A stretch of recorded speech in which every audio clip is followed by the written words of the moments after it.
Podeis assentar nos seus lugares. Glória a Deus. Pastor Flávio vai fazer a leitura de que nós estamos dando continuidade da mensagem do nosso apóstolo. Você prepara para nós para ler, Pastor Flávio, de Atos dos Apóstolos, capítulo 2. O senhor vai ler na onde que o apóstolo terminou conversando e ministrando sobre nós, versículo 13. E o senhor vai ler até o 41, se for possível, por favor. Todos os irmãos sabem, e muitos irmãos estão acompanhando esta ministração de devocional que está acontecendo aqui na catedral com o nosso apóstolo Jair de Oliveira. Hoje ele não está presente, porque ele hoje viajou para Vitória, Espírito Santo, para dar continuidade ao trabalho ali. E dali chega trabalhando, fazendo visita, organizando também muitas coisas, junto com a liderança ali de Vitória, Espírito Santo, e também ainda coordenando muita coisa do nosso Brasil, onde nós temos a nossa igreja e outros países também. Então, por isso que nós temos hoje a ausência do nosso apóstolo, que deixa um grande abraço, um beijo para todos que aqui estão presentes e para todos também que vão assistir a continuidade desta ministração do estudo sobre Atos dos Apóstolos. E nós estamos lendo Atos dos Apóstolos, capítulo 2, e vamos continuar após a descida do Espírito Santo e o questionamento dos judeus, hebreus e outros que ali estavam sobre a questão que o povo estava embriagado. Vamos ler com o pastor Flávio, Atos dos Apóstolos, capítulo 2, versículo 13 até o 41. E outros, zombando, diziam: estão cheios de mosto. Então Pedro, pondo-se em pé com os 11, levantou a voz e disse-lhe: varões judeus e todos os que habitais em Jerusalém, seja-vos isso notório, e escutai as minhas palavras. Pois esses homens não estão embriagados, como vós pensais, visto que é apenas a 3ª hora do dia. Mas isso é o que foi dito pelo profeta Joel. E acontecerá nos últimos dias, diz o Senhor, que derramarei do meu espírito sobre toda a carne, e os vossos filhos e as vossas filhas profetizarão, os vossos mancebos terão visões, os vossos anciãos terão sonhos, e sobre os meus servos e sobre as minhas servas derramarei do meu espírito naqueles dias, e eles profetizarão, e mostrarei prodígios em cima nos céus, e sinais embaixo na terra, sangue, fogo e vapor de fumaça. O sol se converterá em trevas, e a lua em sangue, antes que venha o grande e glorioso dia do Senhor. E acontecerá que todo aquele que invocar o nome do Senhor será salvo. Varões israelitas, escutai essas palavras. A Jesus, o Nazareno, varão aprovado por Deus entre vós com milagres, prodígios e sinais, que Deus por ele fez no meio de vós, como vós mesmo bem sabeis. A este, que foi entregue pelo determinado conselho e presciência de Deus, vós matastes, crucificando-os pelas mãos de ímpios, a qual Deus ressuscitou, rompendo os grilhões da morte, pois não era possível que fosse retido por ela. Porque dele fala Davi: sempre via diante de mim o Senhor, porque está à minha direita, para que eu não seja abalado. Por isso se alegrou o meu coração, e a minha língua exultou, e além disso a minha carne há de repousar em esperança, pois não deixará minha alma no inferno, nem permitirá que o teu santo veja a corrupção. Fizeste-me conhecer os caminhos da vida, encher-me-ás de alegria na tua presença. Irmãos, seja-me permitido dizer-lhe livremente acerca do patriarca Davi, que ele morreu e foi sepultado, e entre nós está até hoje a sua sepultura. Sendo, pois, ele profeta, e sabendo que Deus lhe havia prometido com juramento que faria assentar sobre o seu trono um dos seus descendentes. Prevendo isto, Davi falou da ressurreição de Cristo, que a sua alma não foi deixada no inferno, nem a sua carne viu a corrupção. Ora, a este Jesus, Deus ressuscitou, do que todos nós somos testemunhas, de sorte que, exaltado pela destra de Deus, e tendo recebido do Pai a promessa do Espírito Santo, derramou isto que vós agora vedes e ouvis. Porque Davi não subiu aos céus, mas ele próprio declara: disse o Senhor ao meu Senhor, assenta-te à minha direita, até que eu ponha os teus inimigos por escabelo de teus pés. Saiba, pois, com certeza, toda a casa de Israel, que a esse mesmo Jesus, a quem vós crucificastes, Deus o fez Senhor e Cristo. Aleluia. Amém, amados. Atos dos Apóstolos, no capítulo 2, como nosso apóstolo Jair de Oliveira ontem chegou ao ponto, nesse ponto do capítulo 13, que ele fala que quando os judeus que ali estavam viram todos falando em línguas de outros países, mas também orando numa língua estranha que edificava a eles e falavam a Deus, começaram aqueles judeus que não estavam no templo a começar a subjugar a todos que ali estavam sendo embriagados pelo Espírito Santo. E começaram a dizer que eles estavam embriagados, como nós encerramos ontem com o nosso apóstolo, nesse ponto, nessa parte. Começaram a dizer que eles estavam tontos, embriagados com vinho, e não com o Espírito Santo. E falando como que pode, uma hora dessa, esse povo tonto, 9 horas da manhã, esse povo desse jeito, embriagado, e eles assustados com aquilo. E Pedro, observando esse posicionamento dos judeus que estavam assistindo, uma coisa importante, tinham 120 lá prontos na festa do Pentecoste, crendo na promessa de Jesus e prontos para receber a promessa de Jesus. 120 prontos no lugar que Jesus falou e recebendo a promessa que Jesus disse, que desceria o Espírito Santo, que o Consolador viria. Mas também, além desses 120, estava ali muitos espectadores. E às vezes também é assim na igreja. Nós temos aqueles que creem e aqueles que vêm para crer, para receber, estão abertos. E aqueles que vêm para assistir, só para ver o que vai acontecer.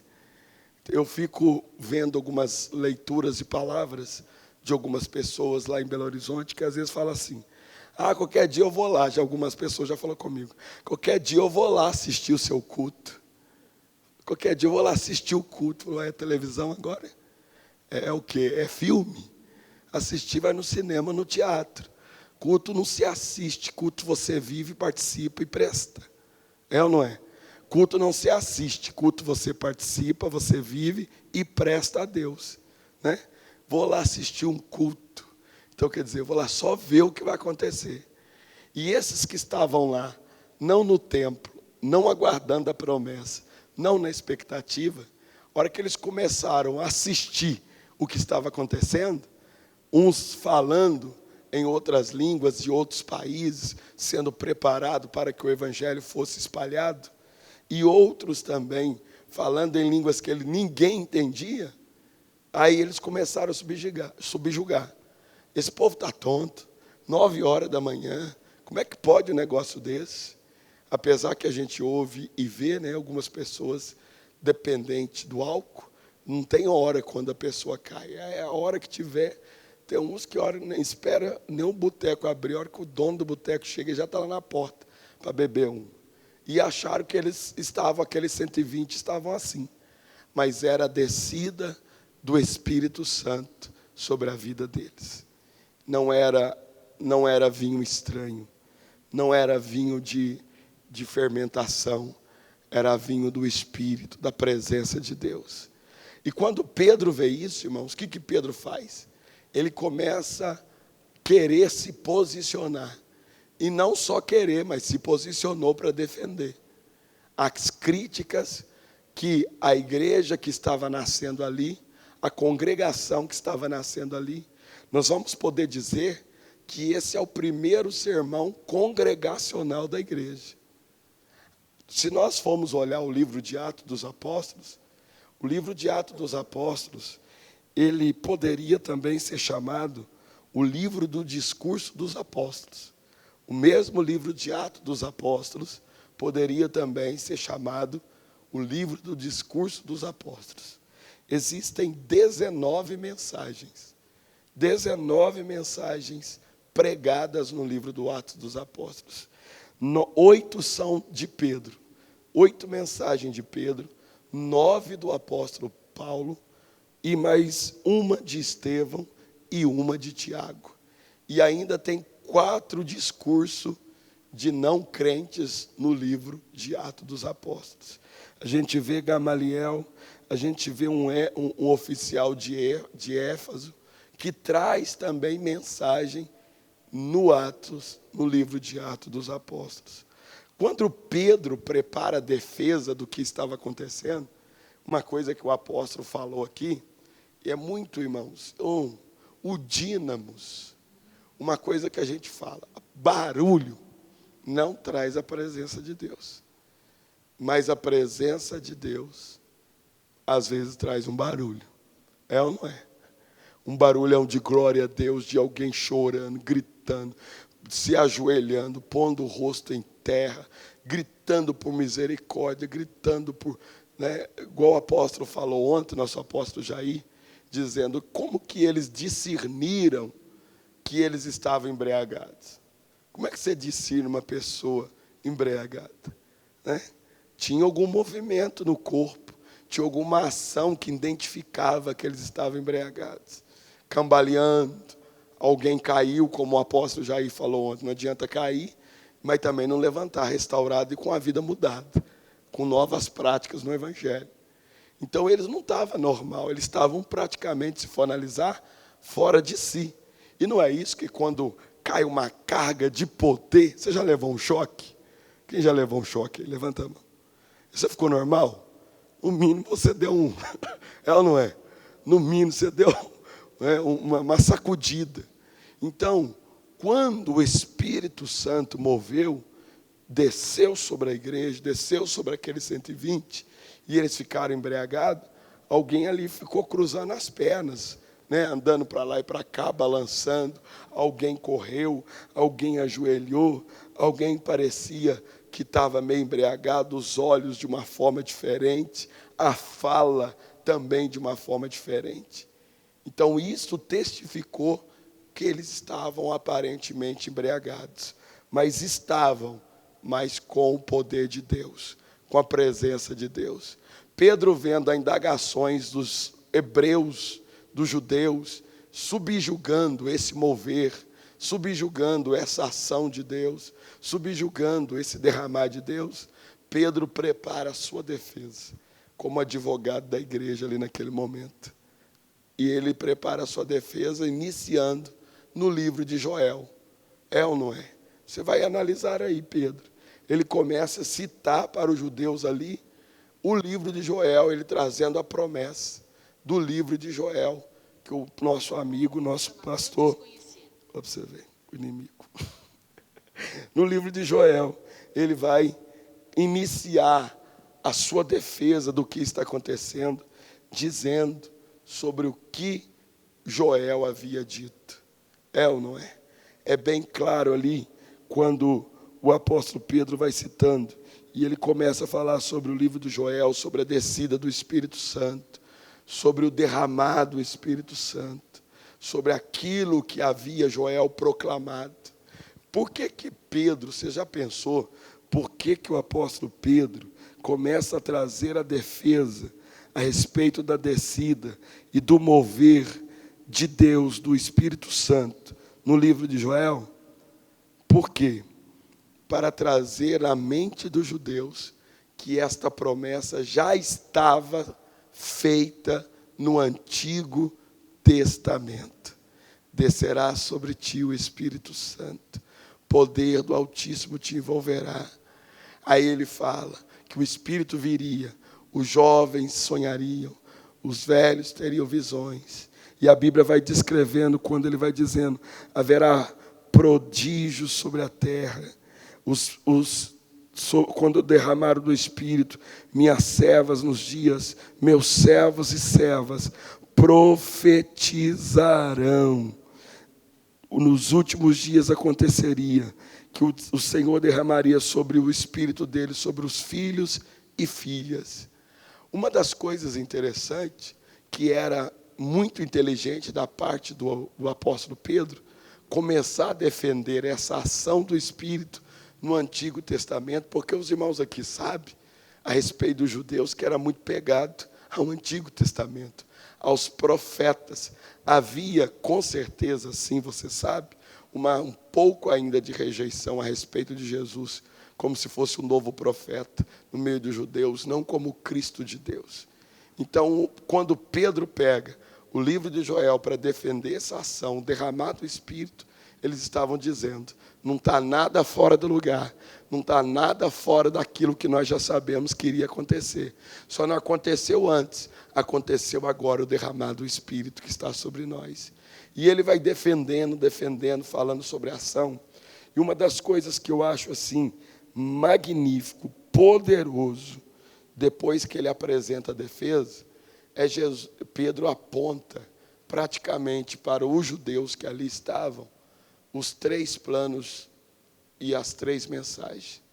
O Jesus, o Salvador, o Jesus, o Redentor, e aqueles que podem ser salvos por ele. Uma coisa interessante que eu vejo aqui nesse texto é que Pedro concentrou a mensagem em Jesus. Quando ele fala do plano de redenção, quando ele fala do Cristo que foi rejeitado, morto, subjugado por todos os judeus, quando ele apresenta esse plano de Jesus, de salvação e a morte de Jesus, eu vejo aqui que Pedro iniciou a igreja praticamente do jeito que tinha que iniciar. Jesus, o centro de tudo. Jesus, o centro de tudo. Foi por ele, foi por causa dele, foi por intermédio dele. E se alguma coisa acontecer, é por ele, para ele. Foi isso. Pedro concentrou a mensagem em Jesus. Primeiro ele apresenta a defesa usando 2 personagens bíblicos. Primeiro, Joel. O segundo, quem? Davi. Ele propõe a defesa da igreja que estava sendo hostilizada, subjugada pelo mover do Espírito. Ele fala 2 coisas. Ele inicia a defesa com Joel, a promessa, e inicia a defesa também falando de Davi. E uma das coisas interessantes que ele fala 2 coisas. O meu Senhor, que está sentado à direita do nosso Senhor. Ou seja, o meu Senhor, Jesus, que está sentado à direita de Deus. Então ele vai falando tudo sobre isso. Ele vai levando o povo a Jesus. Ele começa com uma defesa e ele vai levando, injetando Jesus naqueles que estavam ali, que talvez ouviram Jesus, mas não deram tanta importância naquilo que Jesus falou, pregou, falou e ensinou. Então agora ele vai fazendo toda essa defesa. Ele fala do grande rei Davi. Ele fala da importância de Davi. Que Davi falando sobre a sua coroa, falando sobre o seu trono, falando sobre o seu reinado, falando que agora Jesus está à direita do Deus Pai Todo-Poderoso. Ele apresenta tudo isso. E depois de ele apresentar tudo isso, ele prega a mensagem de Jesus, o centro. Uma das coisas, pastores, que nós podemos pregar sobre cura, pregar sobre libertação, pregar sobre prosperidade, mas tudo tem que ser no nome de Jesus. Tudo tem que ter Jesus no meio. E principalmente quando pregarmos sobre salvação, Jesus é o centro principal. Nós temos visto aí, tem um bispo lá em Belo Horizonte, que hoje ele não está nessa denominação mais, não está nessa igreja mais.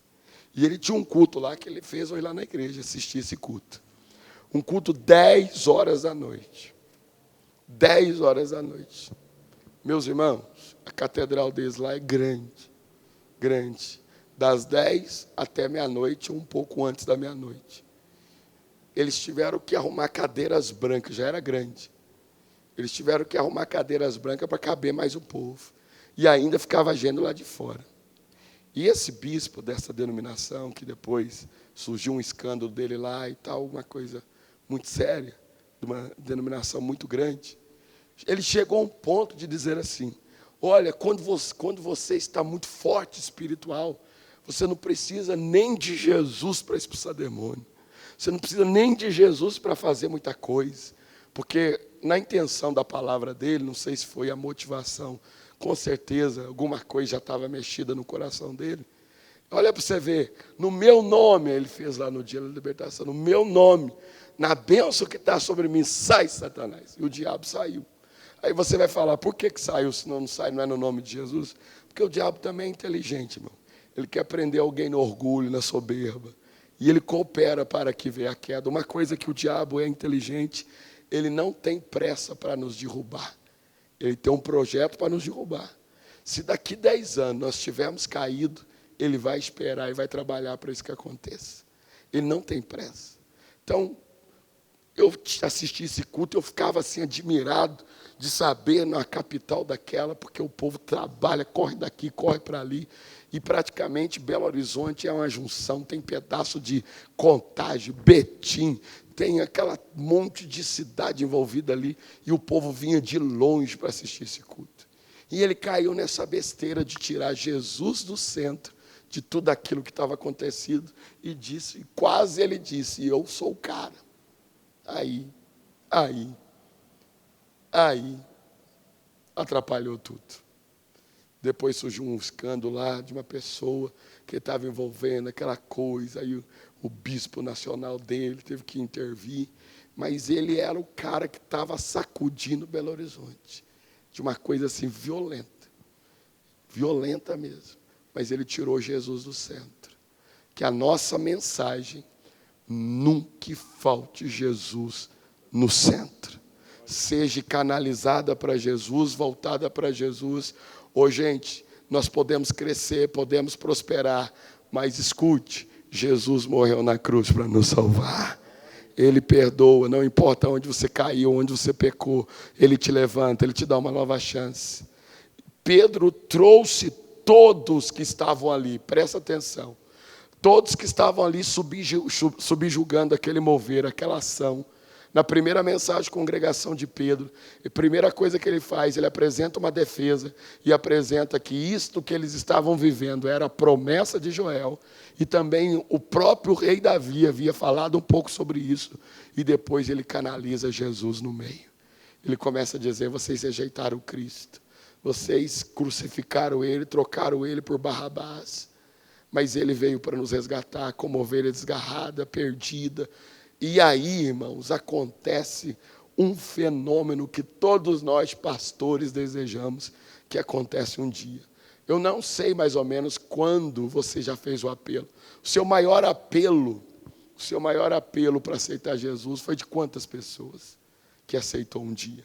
Você, pastor, seja na sua igreja que você pastoreia, seja numa conferência, no lugar que você foi pregar, o seu maior apelo, quantas pessoas aceitaram Jesus? O meu maior apelo de quantas pessoas que aceitaram Jesus, uma vez foi cerca de quase 160 pessoas. Foi algo extraordinário. Passei a noite anestesiado, extasiado com a maravilha que Jesus fez. Se uma alma vale mais do que o mundo inteiro, imagina quais 160. Aí Pedro faz todos aqueles judeus que vieram para a festa da colheita, a festa do tabernáculo, a festa do Pentecoste, a festa também conhecida, a festa da primeira colheita. Quando Pedro canaliza Jesus ali, e vai falando, pregando a mensagem, apresentando Jesus, voltando Jesus para a mensagem, voltando Jesus para a mensagem, e hoje eu penso, é o meu pensamento, é a minha concepção. Tem muitos altares e muitas igrejas e muitos pastores que têm que voltar Jesus para os seus púlpitos, porque Jesus está muito longe de muito púlpito aí. Está o homem, está o que eu quero, está uma curtição, está isso, está um monte de coisa, mas de menos Jesus. Então Pedro trouxe Jesus, Atos dos Apóstolos, para o centro de tudo. E aí agora acontece um fenômeno. Qual é o fenômeno? Quase 3.000 pessoas, irmãos, recebem a Cristo. No finalzinho que o pastor Flávio leu para nós, Pedro, depois que ele apresenta o plano de redenção, o plano de salvação, o plano de Salvador e o plano para aqueles que querem ser salvos, Pedro diz: arrependei-vos. É chegado o reino de Deus.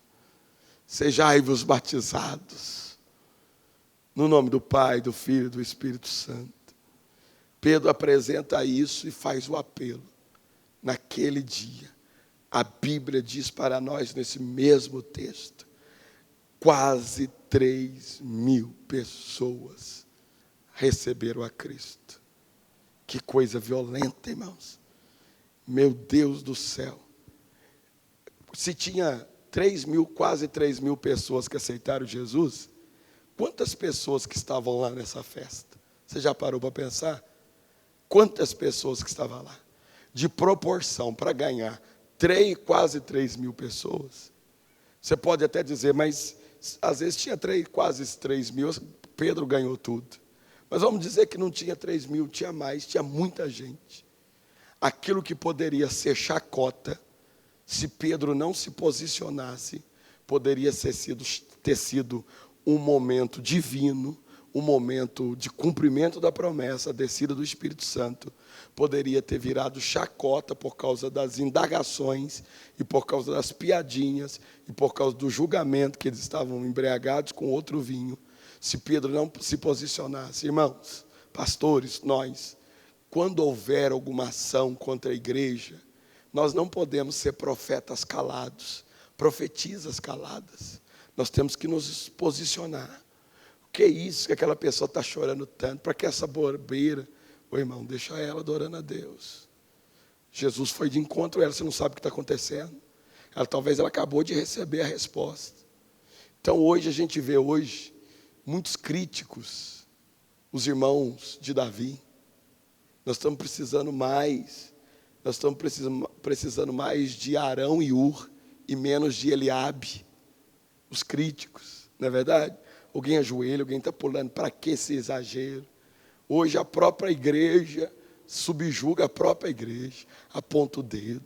Para que orar alto assim, meu irmão, em nome de Jesus? Se você não quer entrar no divino, deixa alguém que quer entrar.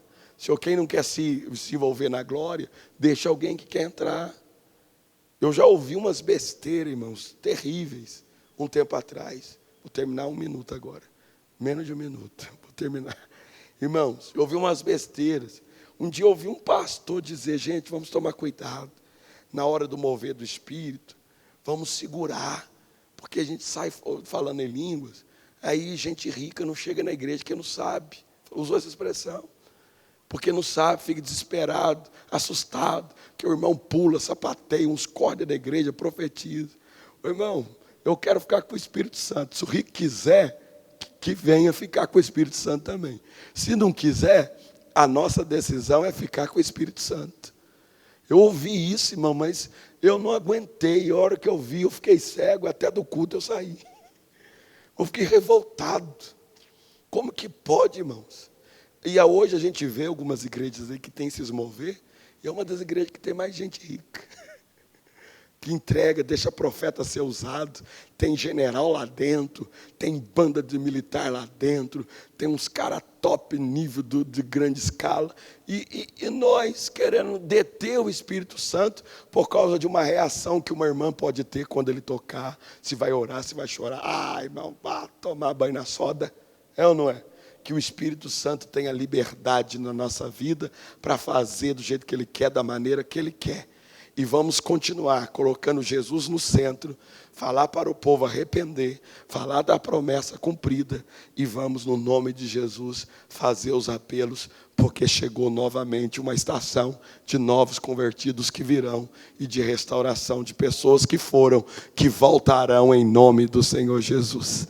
Amém? Vamos ficar de pé no nome do Senhor Jesus? Eu pensei, eu vou terminar 9h25 para não passar e nem chegar perto do horário que o apóstolo chega. Mas microfone na mão de quem conta as histórias bíblicas não é fácil, não. Amém, pastora Alexandra? Ela vai orar nos abençoando para termos um dia muito abençoado. Continue tendo comunhão com o Espírito Santo e eu tenho a certeza que prioridade, a igreja primitiva começou com o selo do Espírito Santo. E se a igreja chegou até aqui, é por causa do selo também do Espírito Santo.